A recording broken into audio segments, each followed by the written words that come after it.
कुंज विहारी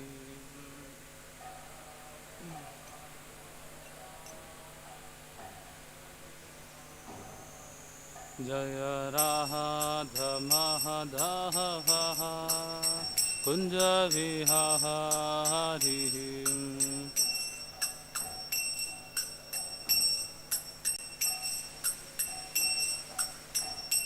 जय गोपी जनवल्लभा गिरिवरधारी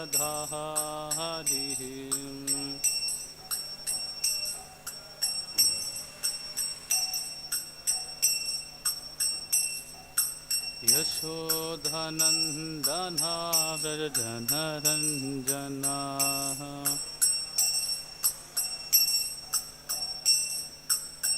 यशोधनन्दना व्रजनरञ्जना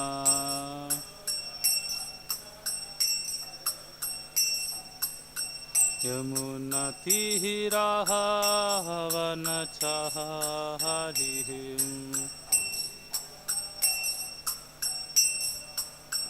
यमुनातीरावनचारी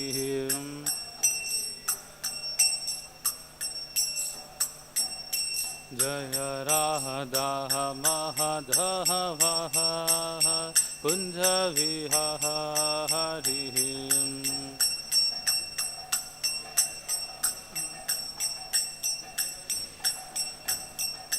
हरे कृष्णा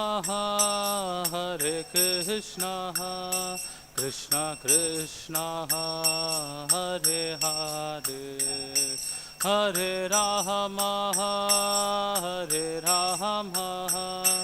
राम राम हरे हरे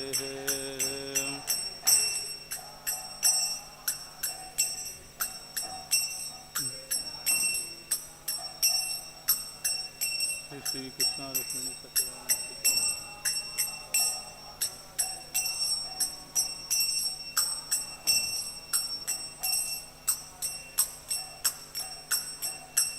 हरे कृष्णा कृष्णा कृष्णा हरे हरे हरे राम राम राम हरे हरे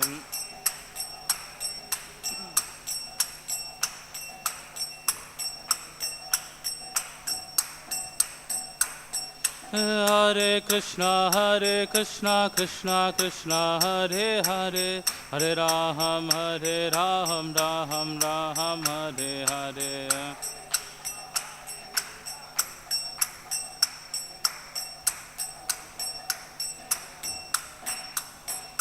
जय कृष्ण रुक्मिणी जय सत्यभामा कृष्ण रुक्मिणी जय सत्यभामा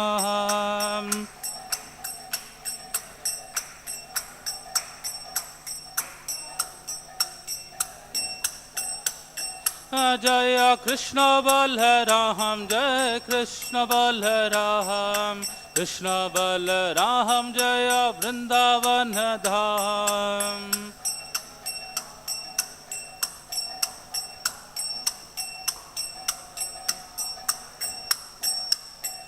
जय गौरानिताय जय गौरानिताय गौरानिताय जय गौरानिताय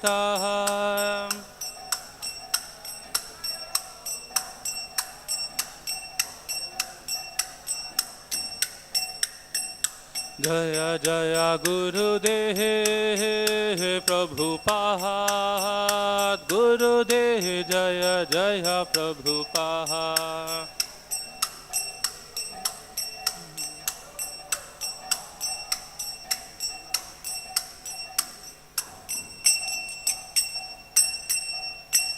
जम विष्णुपाद परमहंस परिविराजकाचार्य अष्टोत्तर शत श्रीमद श्रीवाइन ग्रेस अभय चरणारविंद भक्ति वेदांत स्वामी श्रील प्रभुपाद की जय ISKCON founder acharya BBT founder acharya save the whole universe Jagat Guru Srila Prabhupada की जय अनंत कोटि वैष्णव वृंद की जय ग्रंथराज श्रीमद्-भागवतम की जय श्री श्री गौर निताय की जय श्री श्री कृष्णा रुक्मिणी सत्यभामा की जय निताय गौर प्रेमानंदे हरि बोल।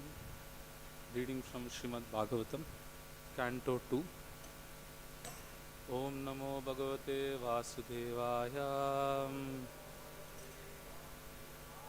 Om Namo Bhagavate Vasudevaya. Om Namo Bhagavate Vasudevaya. Narayanam Namaskritya Naran Chaiva Narottamam Devim Saraswatim Vyasam Tato Jayamudhiraye Nashtaprayeshu Badreshu Nityam Bhagavata Sevaya Bhagavati Uttama Shloke Bhaktir Bhavati Naishtiki. Reading from Srimad-Bhagavatam, Canto 2, entitled The Cosmic Manifestation, Chapter number 2, entitled Lord in the Heart, verses 11 and 12. 11 I read by myself, 12 will repeat. Vibhushitam Mekalayang Angulir Yakhir Mahadane Nupura Kankanadibihi Snigdha Mala Kunchita Nila Kuntalair Virochamanana Hasa Peshalam. Translation by Srila Prabhupada. Jai Srila Prabhupada. Translation. He is well decorated with an ornamental wreath above his waist and rings studded with valuable jewels on his fingers, his leglets, his bangles, his oiled hair curling with a bluish tint, and his beautiful smiling face are all very pleasing. Purport by Srila Prabhupada. Jai Srila Prabhupada. The Supreme Personality of Godhead is the most beautiful person amongst all others, and Srila Shukadeva Goswami describes every part of his transcendental beauty one after another in order to teach the impersonalist that personality of Godhead is not an imagination by the devotee for facility of worship, but is a supreme person, is fact and figure. The impersonal feature of absolute truth is but his radiation, as the sun rays are but radiations from the sun. Text number 12. Adinam Leelam Hasitam Ikshanam Ulasad Adhina Leela Asitekshanolasan Adhina Leela Asitekshanolasan Adhina Leela Asitekshanolasan Bruhu Banga Samsuchitam Bhuri Anugraham Bhurubanga Samsuchita Bhuri Anugraham Bhurubanga Samsuchita Bhuri Anugraham Ikshetam Chintamayam Enam Ishwaram Iksheta Chintamayamenam Ishwaram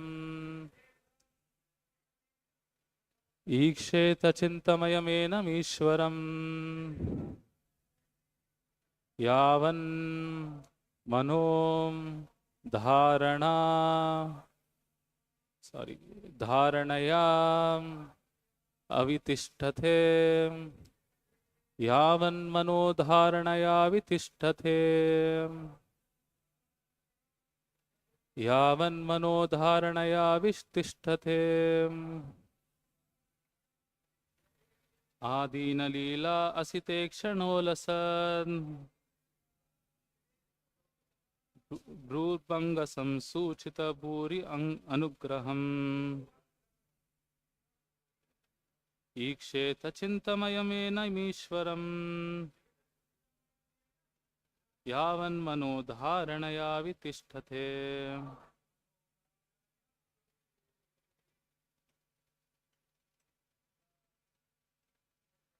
Adina Leela Site.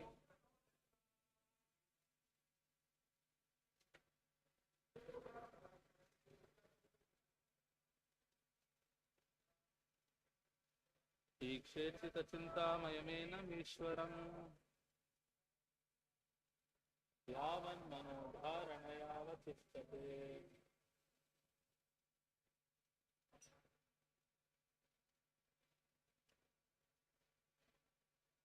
Adina Leela Sitekshanolasa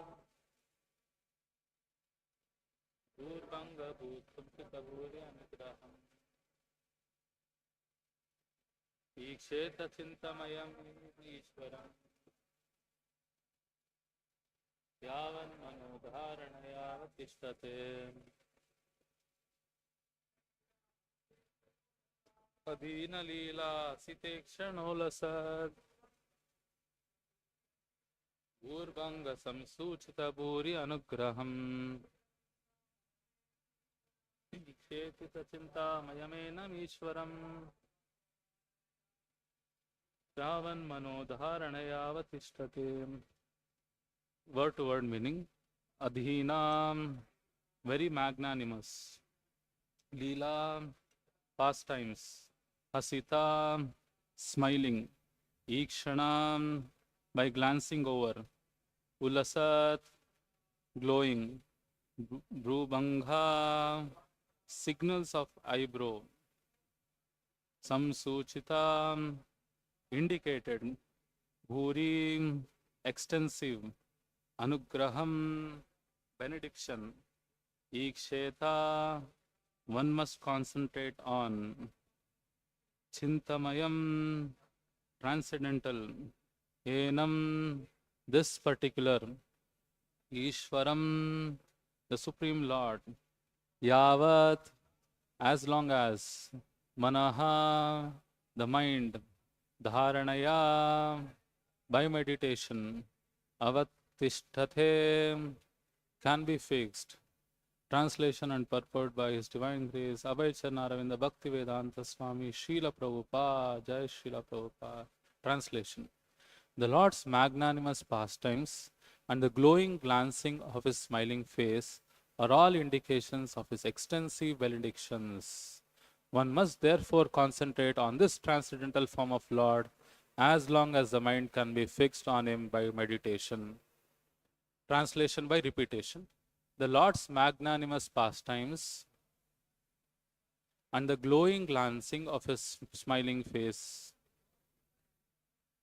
are all indications of His extensive benedictions. One must therefore concentrate on this transcendental form of the Lord as long as the mind can be fixed on Him by meditation. Purport by Srila Prabhupada, Jai Srila Prabhupada. Purport. In Bhagavad Gita, chapter 12, verse 5, it is said that the impersonalist undergoes a series of difficult programs on account of his impersonal meditation. But the devotee, due to the Lord's personal service, progress very easily. Impersonal meditation is therefore a source of suffering for the impersonalist. Here, the devotee has an advantage over the impersonalist philosopher. The impersonalist is doubtful about the personal future of the Lord, and therefore he always tries to meditate upon something which is not objective. For this reason, there is an authentic statement in Bhagavatam regarding the positive concentration of the mind on the factual form of the Lord. The process of meditation recommended herein is Bhakti Yoga, or the process of devotional service after one is liberated from the material condition. Jnana Yoga is a process of liberation from the material condition. After one is liberated from the condition of material existence, that is, when one is nivritta, as previously stated herein, or when one is freed from all material necessities, one becomes qualified to discharge the process of Bhakti Yoga. Therefore, Bhakti Yoga includes Jnana Yoga Or in other words, the process of pure devotional service simultaneously serves the purpose of Jnana Yoga. Liberation from material condition is automatically achieved by the gradual development of pure devotional service. These effects of Bhakti Yoga are called Anartha Nivrutti. Things which are artificially acquired gradually disappear along with the progress of Bhakti Yoga. Meditation on the lotus feet of the personality of Godhead, the first processional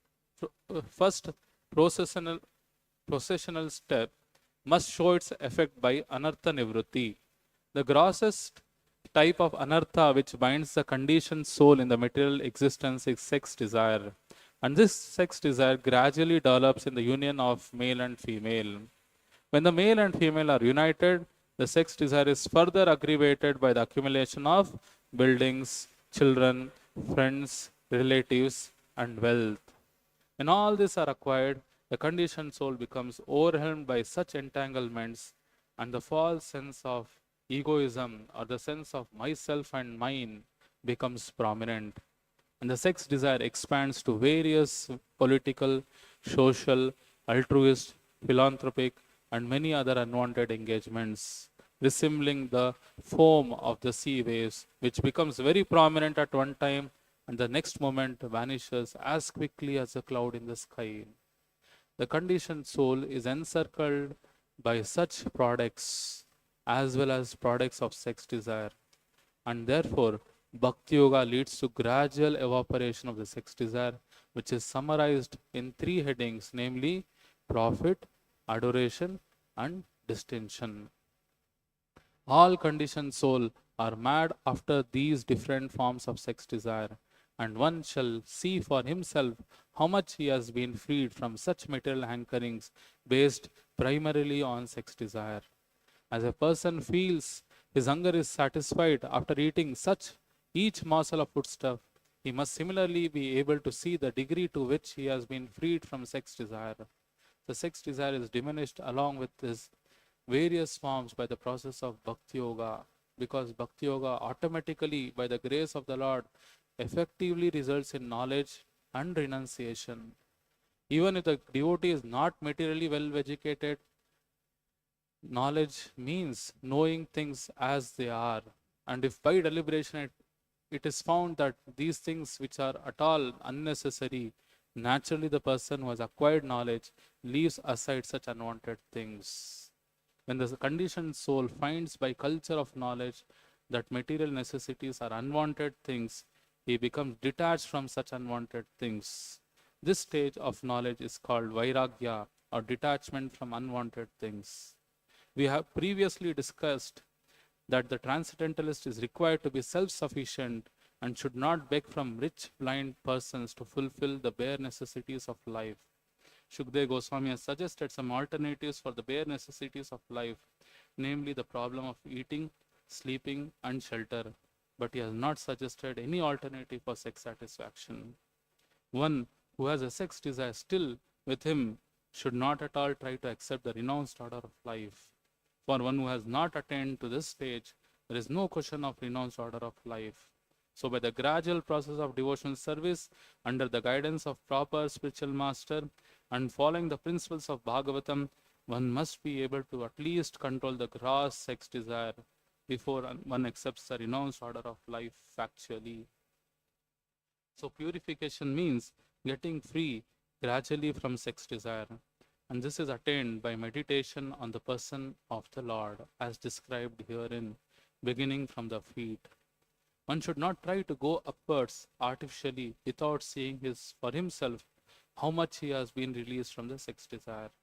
The smiling face of the Lord is a 10th canto of Srimad-Bhagavatam, and there are many upstarts who at once try to begin with the 10th canto, and especially with the 5 chapters which delineate Rasa Leela of the Lord. This is certainly improper. By such improper study or hearing of Bhagavatam, the material opportunists have played havoc by indulgence in sex life in the name of Bhagavatam. This vilification of Bhagavatam is rendered by the acts of so-called devotees. One should be free from all kinds of sex desire before he tries to make a show of recital of Bhagavatam. Sri Vishwanatha Chakravarti Thakura clearly defines the import of purification as cessation from sex indulgence. He says, Yatha yatha dhischa shuddhyate vishaya lampyatyam tyajati tata tata dharayet iti chitta shuddhi taratamya enaiva dhyana taratamyam uktam.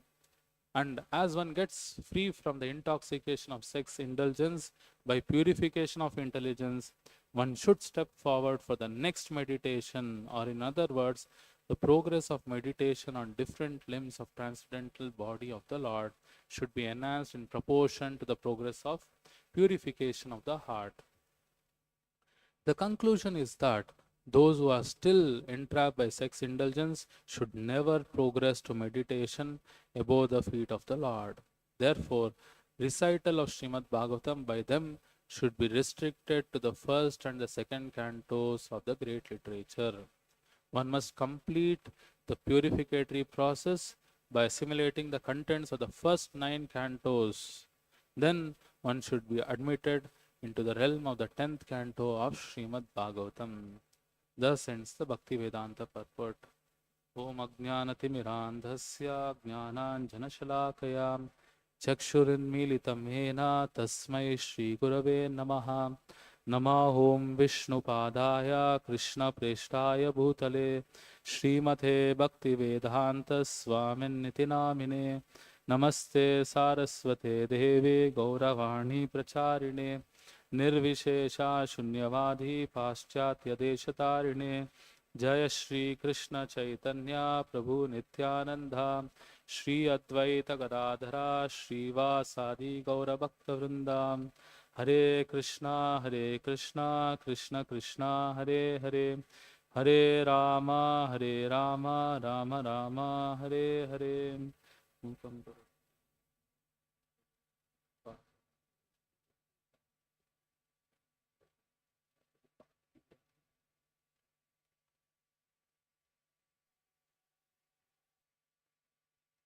Krishna comes to this material world for primarily paritranaya sadhunam vinashaya cha dushkritam dharma samsthapanarthaya sambhavami yuge. That is what he says in Bhagavad Gita. So when Krishna came personally, whom he killed? Whom he slain? It was Kamsa. Kamsa was a demon. He was terrorizing the entire universe. So he killed Kamsa and he did Dharma Samsthapana. He established the principles of Bhagavad Gita. So when Kamsa was thus killed, he had 2 wives. Kamsa had 2 wives. Anybody can remember? Asti and Prapti. And these 2 wives were the daughters of Jarasandha. They were the daughters of Jarasandha. So when Kamsa was killed, the wives of Kamsa, they became widow and they went back to this father's house. Shri Krishna Rukmini Satyabhama ki jai, Shri Gaurnita ki jai, Jagat Guru Srila Prabhupada ki jai. They went back to the father's house and explained to them what all has happened. Jarasandha was quite disturbed because of Krishna. His 2 daughters became widowed. And he decided that at any cost, I will attack Krishna. I will take revenge on Krishna. And he prepared his military plan. He arranged his capabilities, military strength, all these things. He geared up to attack Krishna and attacked the Krishna's Mathura kingdom. When he attacked, it is obvious that he was defeated. And Jarasandha did not leave there. He attempted again, try again. So he attempted. Like this, he attempted 17 times. All the 17 times, he was defeated. So demons will not leave there. One more trial. So he tried for one more trial, 18th time. When he was about to attack on 18th time, there was one more attack on Mathura by Kalayavana. So Kalayavana was also one of the other king. He planned to attack Mathura from the south direction. So when this planning and all was going on, Krishna understood that Kalayavana is attacking. And why did Kalayavana attack? He was instigated by Narada Muni. We'll see how and why did Narada Muni instigated this Kalayavana to attack Krishna. So actually, the story goes like this. So we all know Garga Muni. Who is Garga Muni? The priest of Krishna, who did naming ceremony for Krishna. So this Garga Muni, when he was speaking to his brother-in-law, there is a, in the natural relationship, someone taunt. This brother-in-law taunted Garga Muni. And Garga Muni felt offended. And some of the Yadavas overheard it and they started laughing. And this Garga Muni felt very offended that Yadavas laughed at the taunting of the brother-in-law. And he told, I will beget a son who will create some disturbance to Yadu dynasty.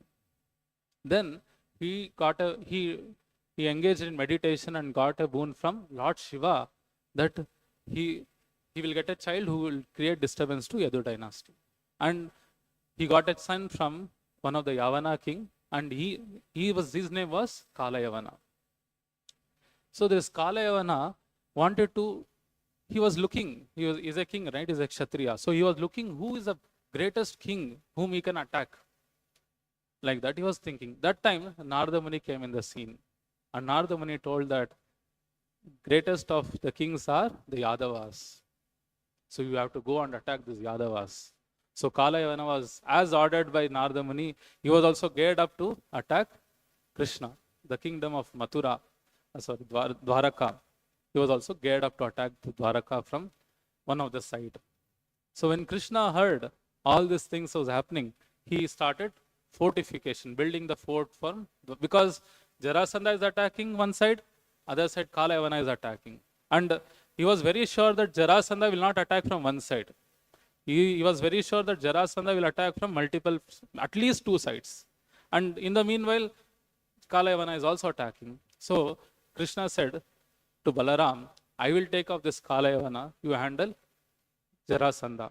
I'll finish off this Kalayavana chapter and come and join with you for fighting against Kalayavana. Like that, some understanding they got. And so when Krishna appeared in front of Kalayavana, how he felt is very interestingly described in Srimad-Bhagavatam. I'll just read it out. When Kalayavana saw Lord come out from Mathura like the rising moon, the Lord was most beautiful to behold, with his dark blue complexion and yellow silk garment. Upon his chest he bore the mark of Srivatsa, and the Kaustubha gem adorned his neck. His forearms were sturdy and long. He displayed his ever joyful lotus-like face, with eyes pink like lotuses, beautifully effulgent cheeks, a pristine smile, and a glittering sharp-shaped earrings. The barbarian thought, this person must be indeed Vasudeva, since he possesses the characteristics Narada mentioned. He is marked with Srivatsa, he has the forearms, his eyes are like lotuses, he wears a garland of forest flowers, and is extremely handsome. He cannot be anyone else, since he goes on foot and unarmed. I will fight with him without any weapons. So this is how Kalayavana saw Krishna. So later, what happened? When Kalayavana saw Krishna like this, Krishna started running. And Kalayavana also started chasing. And when Krishna started running and this Kalayavana is chasing, Kalayavana was abusing Krishna. Yeah, you are like this, you are like this. You are just running. You have to come and stand and fight with me. But you started running. But Krishna was not at all bothered. Krishna was very clear what is he doing. So he started running. And Kalayavana abusingly is running behind Krishna. And it is said that this demonstrates one of the opulence of Krishna. That is, Krishna is renounced. Even though this Kalayavana is abusing him, Krishna could stop there and fought with him. But Krishna had a purpose of running. He did not deviate from the purpose. He was not at all mindful of what Kalyavana is telling him. He was just doing his purpose. So this demonstrates one of the opulence of Krishna called renunciation. We know the definition of Bhagavan. Aishwaryasya samagrasya viryasya shriyaha. Six opulences he possesses in full. Then only he can be Bhagavan. One of the opulences is renunciation. So during this pastime, Krishna exhibited this renunciation pastime. His opulence of renunciation. So when he was running like this, Krishna went into one cave. And this this Kalyavana also followed him to the cave. And when Krishna went into the cave and this Kalyavana also entered the cave, he saw one person is lying down there. And this Kalyavana was like, what is this fellow? he made me to chase so far and coming here is lying down. Then with great anger, he kicked on the chest of that person who was lying down. He did not bother to see whether that is Krishna or someone else also. He did not bother. But he just kicked on his chest. And when he kicked on his chest, the person who was sleeping, his chest, that person woke up. And in ferocious, angry mood, he opened his eyes. And immediately that fellow, Kalyavana, was burned into ashes.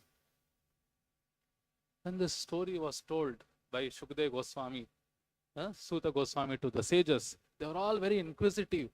Are, who is this person? Why he burned this? How can he burn that some person? Just by seeing how can he burn? All these things they started inquiring from Suta Goswami. Then Suta Goswami started replying, this person is nothing but, who is this person? Muchukunda. He was a great king. He was ruling the entire universe. Like that, he started explaining. So once it so happened that demigods were threatened by demons. Demons' only business is to always create disturbance in this world. Maybe Kalyavana, maybe Kamsa, other things. Their only business is to create disturbance. So they started disturbing the devatas. So when devatas were disturbed, this king, who is the king? What is the king's name? Muchukunda. So he went and gave protection to devatas.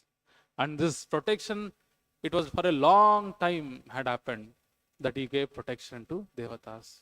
Then after one point, the devatas got the help of Kartikeya, the commander-in-chief of the devatas army. Then devatas said, Mukuchunda, for so many days you are protecting us without taking any rest. Now you please go and do whatever you want. Please carry on like that. And then we are very much pleased by your service to us. And whatever you wish, you ask us, we will give. Like that, devatas told. To whom they told? Then this person, you know what he asked? He said, I am too tired of guarding him, giving you protection. I want to just sleep off. And anybody disturbs me in the sleep, as soon as I see them, they should be burnt to ashes. This is what the benediction this fellow asked. If some of us were there, by Prabhupada gave us intelligence, we would have asked better things. But this of course, is a pastime of the Lord. So this things was arranged. So devatas were very happy to grant the benediction. Okay, granted. Whatever you have asked is granted. So deciding like this, he came and he was lying down in this particular cave. So that person who was sleeping there was, who is that? Muchukunda. So when this Kalyavana came and disturbed his sleep, he immediately glanced and he was burned to the ashes. This is a background. Then after all this incident, this king was wondering why these fellows came to the cave. And after all this wondering, he saw one more person coming behind. Who is that person? Krishna. Then when he saw Krishna, how he saw Krishna is also very beautifully explained in Bhagavatam. We'll just read out that.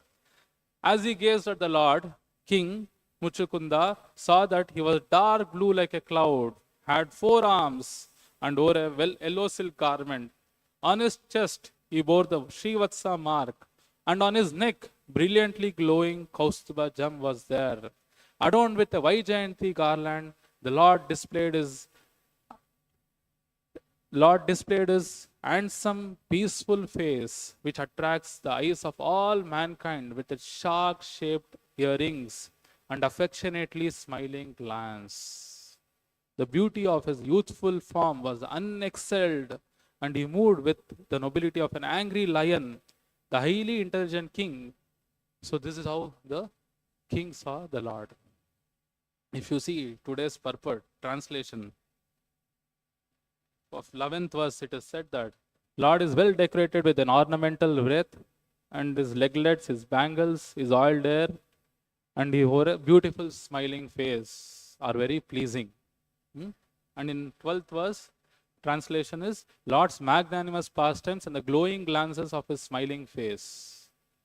And what this devotees here saw, the king, he also saw this beautiful form of the Lord with affectionate smiling glance and all the Kaustuba jam and Srivatsa mark and all these beautiful features they also saw. And when he saw, he thought this fellow is not an ordinary person, because interestingly, where this king rested, the cave entrance was full with thorns, and ordinary person cannot cross over that. To cross over that, there must be some intelligent and strong person. So he started questioning who you are. Are you a great mystic person? Are you which king, the planet? Are you the owner of some planet? Like that, he started questioning. Then after Krishna listened all his things, then he told, in an indirect way, he told he's a supreme Lord, and he told, ask for some benediction.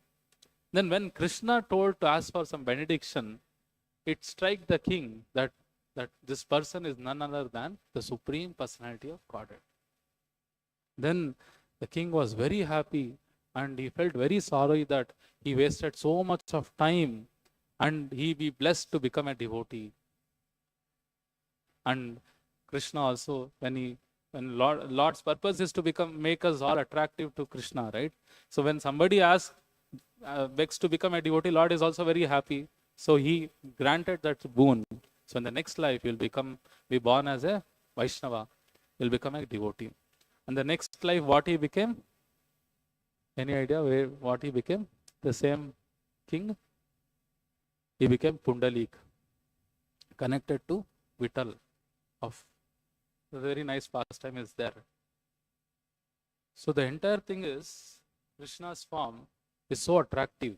Even for demons, Kalayavan also. He also got attracted. So we have mercifully Krishna, Rukmini, Satyabhama. They are standing in front of us. So we also have to take advantage of this form of the Lord, beautiful form of the Lord, and meditate on them. That is what Prabhupada is saying in the purport. We have to meditate on them, on this form of the Lord. So we have to take advantage of the deities, advantage of the form of the Lord, and meditate on them whenever we get time. The dress they are wearing, the jewelries they are wearing, they are very nicely decorated. They have come here to bless us, receive our seva. They are standing here. They have appeared here for us only, to receive our service, for us to get purified by engaging in them service. So we should take all opportunities to have their darshan, to appreciate their mercy. And this purport is jam-packed with so much of points. Prabhupada's purport is like a treasure house. So much of points Prabhupada is telling us. So in the first part, Prabhupada is telling how the impersonal liberation is very cumbersome, and how Bhakti Yoga is superior to Jnana Yoga and other process. So in the life of Chaitanya Mahaprabhu also, we saw this instance. Chaitanya Mahaprabhu, when he was in Banaras, what he was doing? Every day he was going on Sankirtana in the roads of Banaras, Kashi. And Kashi is filled with scholars, the Mayavada, Mayavada scholars. So when everybody was seeing Chaitanya Mahaprabhu, They were thinking, this person, Chaitanya, Krishna Chaitanya, his name was, sannyas name was Krishna Chaitanya. This Krishna Chaitanya claims himself as a sannyasi, but what is he doing? He is simply dancing like an sentimentalist, singing and dancing on the streets. But as a sannyasi, what he was supposed to do? He was supposed to be indulged in studying the Vedanta seriously. He was supposed to understand, assimilate himself. What are the imports of the Vedanta? What is the conclusion of all the Vedantas? This is his work of a sannyasi. But what is this Krishna Chaitanya is doing? He, like a sentimentalist, is dancing and singing in the roads of Banaras. So they were all thinking this fellow is a sentimentalist. They branded him. Then once there was in that whole assembly there was one Maharashtriya, one Brahmana was there. When he heard this accusation against Mahaprabhu, he was very disturbed. Naturally, when devotees hear somebody blaspheming the Lord, we cannot tolerate. We become disturbed. So this Brahman also became disturbed. He wanted to somehow make all those people understand the position of Chaitanya Mahaprabhu. That he is not a sentimentalist. He is actually the Lord himself. He came with a purpose. He wanted others to understand this. So once he made a plan that he called all the Mayavada sannyasis of Banaras to his house for a lunch. And then he called Chaitanya Mahaprabhu also. But he knew very well that Chaitanya Mahaprabhu will not get into all these things of, defeating, and he is a supreme, all those things he never did. So he made a plan that somehow with a very, intelligent mind, devotees are intelligent. So with that intelligence, he used his intelligence and brought Chaitanya Mahaprabhu to his house for that lunch. And when Chaitanya Mahaprabhu entered his house, he saw all these Mayavada sannyasis assembled there. First thing Mahaprabhu did is, after seeing them, he did Dandavat. He offered Dandavat, obeisances to all of them. Seeing this, they were all like stuck. Oh. Then what he did? He washed his leg. And after washing the leg, he sat in the same place, displaying his humility, humbleness. And seeing this, one more bomb to the Mayavadi sannyasis. Oh, what is this? That fellow is this Krishna Chaitanya is so humble. He sat there only. Then one strange thing happened there. When Mahaprabhu sat and all these Mayavadi sannyasis saw Mahaprabhu, they could see some illumination in Mahaprabhu, resembling that he is not different from the Supreme Personality of Godhead. They were all stuck. Then the chief amongst them, Mayavadi scholars, who is that? Prakashananda Saraswati. Then he told, why don't you come and sit with us? Then Mahaprabhu said, I am not qualified. Then some conversation came like that. Then Prakashananda Saraswati asked, you are supposed to be a sannyasi. You are a sannyasi. You are supposed to indulge yourself in studying the Vedantas, assimilating the conclusion of all these Vedantas. But why, as a sentimentalist, you are dancing and chanting in the streets of Banaras? As a sannyasi, you should have done all these things, assimilating the Vedantas. Why are you doing like this? Then Mahaprabhu said, my guru analyzed me and as a greatest fool and told me, you cannot do all this reading, assimilating all these things. You just chant and dance this mantra. Chant and dance the Hare Krishna, Krishna Krishna, Hare Hare, Hare Rama, Rama Rama, Hare Hare. Just by chanting and dancing, what all you have to assimilate by reading Vedanta will be assimilated automatically, like that, his guru told. Then Mahaprabhu tried this method, because our whole process is tadviti pranipatena pariprashnena sevaya. Whatever the guru gives, we'll follow. So we follow. Mahaprabhu followed, led by the example. Then when he started chanting and dancing, one strange thing happened with him. You know what? One strange thing. He is not able to stop it. He became mad when he was chanting, like in symptoms of madness. So then again he went back to his guru and told, like this it is happening. Then Guru said, you are on a right path. Continue, go on chanting and dancing like this only. You are on a right path, don't be worried. So then Mahaprabhu started chanting. So all these things Mahaprabhu explained to that Prakashananda Saraswati and all the Mayavada scholars. then they could understand that this fellow is not an ordinary. When the conversation was happening, they could understand that this Krishna Chaitanya is not an ordinary sannyasi. He is not a sentimentalist. He is a possessor of all knowledge. And he said, even Chaitanya Mahaprabhu said that he gave a reference from Bhagavatam verse. Is there? All those reference when he gave, their heart melted. And they concluded that this Krishna Chaitanya is not a sentimentalist, but he has a strong philosophical background. And they were all aware that when he was in childhood, he was called Nimai Pandit. Chaitanya Mahaprabhu was called Nimai Pandit. At this very young age only, he had acquired the knowledge of all the Vedantas, Vedas, everything he had completed. So they understood that this fellow is not a sentimentalist, but he has a strong philosophical background. So here, what Prabhupada is saying in the purport that Bhakti Yoga is superior to Jnana Yoga and other process is proved. So Bhakti Yoga may look very simple. What is there in Bhakti Yoga? You come, dance in front of the Lord. You come at Mangalarti, you dance. Sing and dance. You come to Dashanarti, sing and dance. You come to Guru Puja, you sing and dance. When you are chanting, you chant the Lord's name. It's nothing but singing and dancing. So it looks very simple. When we tell to people, by chanting you become you can realize God. They think, what is a so simple process? How can we realize the God? And they will be astonished. But that is the only process. There is no other process in this age of Kali Yuga. So Bhakti Yoga is superior to other yogas. As even in Bhagavad Gita also it is explained that how much the impersonalists undergo torture to their body, how much they torture themselves to understand the God. But by simply dancing, singing, dancing, and feasting, we can understand the entire who the God is.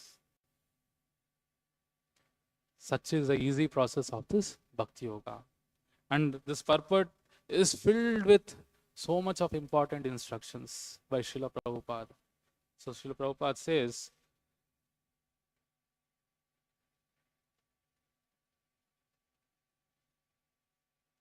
after one is liberated from the condition of material existence, that is when one is nivritta, as previously stated herein, or when one is freed from all material necessities, one becomes qualified to discharge the process of Bhakti Yoga. See, in our case, what has happened? Srila Prabhupada has given a crash course. We have not undergone all this training. We have nivritta and all, nothing has happened. We are full of all these things. But by mercy of Srila Prabhupada, one crash course he has given. He has compressed everything, all the process of jnana, karma and all in this ISKCON institution, and has given us a morning program, sadhana program, stay with the association, stay in the association of devotees, attend this morning program, sadhana program. All these things will automatically happen. We have never struggled to seize the material things. It will just automatically happen. Just by following the sadhana program, just by staying in the association of devotees, all this, what the jnanis struggle, life after life will happen in this very life, just by being in the association of devotees, just by attending the morning program, just by sticking on to the principles of Bhagavatam. Otherwise, when one is nivritta, only he can be freed from all the material necessities. Then he can then he can start executing Bhakti Yoga. Prabhupada has given a very easy process for all of us.